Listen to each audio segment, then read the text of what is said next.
Saat ini, PT Sinar Sosro mempunyai 10 pabrik yang tersebar di Nusantara, yakni di Medan, Palembang, Pandeglang, Jakarta, Cibitung, Tambun, Ungaran, Gresik, Mojokerto, dan Gianyar. Tetapi hanya 9 pabrik yang memproduksi teh botol Sosro, kecuali pabrik Tambun. Teh botol Sosro diproduksi menggunakan mesin berteknologi canggih, sehingga teh botol Sosro tidak menggunakan bahan pengawet, pemanis buatan, dan zat pewarna.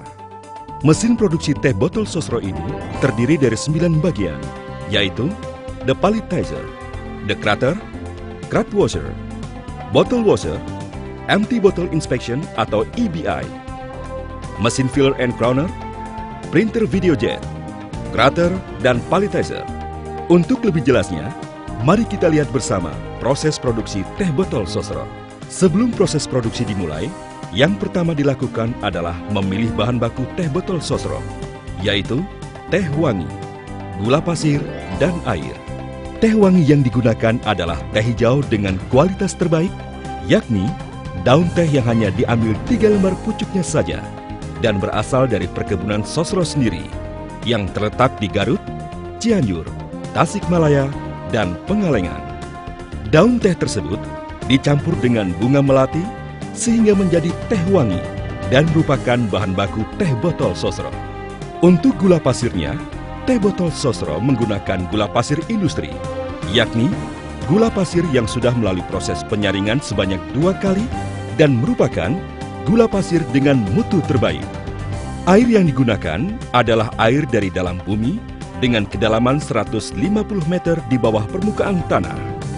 Dan setelah itu, air tersebut diproses lagi melalui 4 tahapan sehingga menjadi air baku Sosro. Untuk kemasan teh botol Sosro seperti botol beling dan crown cork didapatkan dari partner bisnis PT Sinar Sosro, sedangkan krat botol didapatkan dari sister company PT Sinar Sosro. Setelah proses pemilihan bahan baku selesai, kemudian yang dilakukan adalah membuat teh cair manis yang nantinya akan diisi ke dalam botol.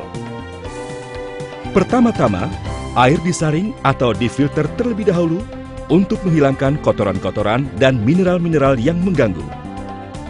Kemudian, air dipanaskan sampai mendidih yang nantinya akan digunakan untuk penyeduhan teh dan pelarutan gula. Proses penyeduhan tehnya dilakukan di dalam sebuah tangki yang dinamakan tangki penyeduhan teh. Di dalam tangki ini, teh wangi diseduh dengan menggunakan air baku Sosro, yaitu air yang sudah melalui proses pengolahan air sampai menjadi teh cair pahit. Teh cair pahit ini pun disaring dan dipompa ke dalam tangki pencampuran. Kemudian secara bersamaan dilakukan juga proses pelarutan gula. Proses pelarutan gula ini dilakukan dengan mencampur gula pasir industri dengan air mendidih sampai menjadi sirup gula yang kemudian disaring dan dipompa ke dalam tangki pencampuran. Di dalam tangki pencampuran ini, sirup gula dicampur dengan teh cair pahit sehingga menjadi teh cair manis yang merupakan bahan baku dari teh botol Sosro. Selain itu, di tangki pencampuran ini, teh cair manis tersebut disterilisasi sehingga bebas dari kuman-kuman dan siap untuk dibotolkan. Proses sterilisasi ini dilakukan dengan cara memanaskan teh cair manis sampai mencapai temperatur di atas 90 derajat Celcius. Setelah semua persiapan pembuatan teh cair manis selesai, hal lain yang dilakukan adalah memisahkan tumpukan krat-krat yang berisi botol kosong dari atas palet. Proses memisahkan tumpukan krat dari atas palet dilakukan di dalam mesin the palletizer. Di dalam mesin ini, krat-krat yang tersusun di atas palet diangkat dan dipindahkan ke meja conveyor, yaitu alat yang membawa botol dan krat dari satu tempat ke tempat lain dengan tenaga mesin. Krat-krat yang berisi botol kosong tersebut berjalan menuju mesin dekrater. Di dalam mesin ini, botol-botol kosong yang terdapat di dalam krat akan dikeluarkan untuk dicuci di dalam mesin pencucian botol. Sedangkan kratnya akan masuk ke dalam mesin pencucian krat. Di mesin ini, krat-krat ini akan dicuci dengan air panas sampai menjadi bersih dan dibiarkan kering dengan sendirinya. Di dalam mesin bottle washer, botol-botol tersebut dicuci dengan melalui banyak tahapan. Pada tahap pertama, botol-botol direndam dengan menggunakan air panas bertemperatur 50 derajat Celcius di dalam bak pre-soaking atau bak perendam tahap pertama. Kemudian, botol-botol tersebut direndam lagi dengan menggunakan larutan kaustik, yaitu bahan dasar sabun yang berfungsi untuk pencuci botol, di dalam bak penampungan botol yang telah dicuci yang disebut lye. Dari bak lye 1 ke bak lye 2 dan bak lye 3, lalu dibilas sampai bersih dan bebas kaustik. Bak lye itu adalah sebuah bak yang digunakan untuk merendam botol dalam larutan NaOH atau larutan kaustik. Bagian dalam botolnya pun dicuci melalui beberapa tahapan. Pada tahap pertama, botol dicuci dengan cara menyemprotkan bagian dalam botol atau nozzle dengan menggunakan air panas bertemperatur 85 sampai dengan 90 derajat Celcius. Kemudian, dicuci lagi dengan menyemprotkan nozzle-nozzle yang menggunakan air panas bertemperatur 95 sampai dengan 100 derajat Celcius. Setelah dicuci, botol-botol ini diperiksa lagi di dalam mesin EBI atau Empty Bottle Inspection. Mesin EBI berfungsi untuk mendeteksi kotoran yang masih tertinggal pada botol setelah keluar dari mesin pencucian botol.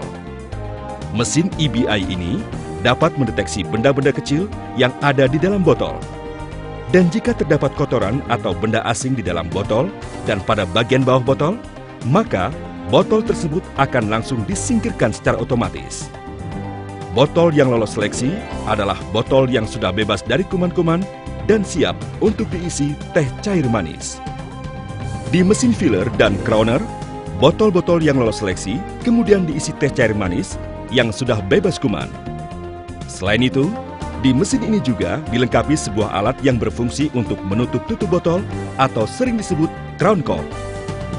Setelah botol diisi dengan teh cair manis, botol langsung ditutup dalam keadaan yang masih panas untuk mencegah udara luar masuk ke dalam botol. Karena itulah, teh botol sosro tetap segar dan tahan lama meskipun tanpa bahan pengawet. Dan selama kerapatan tutup botol terjamin. Selanjutnya, botol-botol ini menuju mesin printer videojet. Fungsi dari mesin printer videojet adalah untuk memberi kode produksi yang diletakkan pada leher botol. Kode produksi ini ditulis untuk mengetahui batas waktu produk aman untuk dikonsumsi. Setelah botol diberi kode produksi, kemudian botol siap untuk dimasukkan ke dalam kerat. Mesin krater ialah mesin yang berfungsi memasukkan botol isi ke dalam kerat.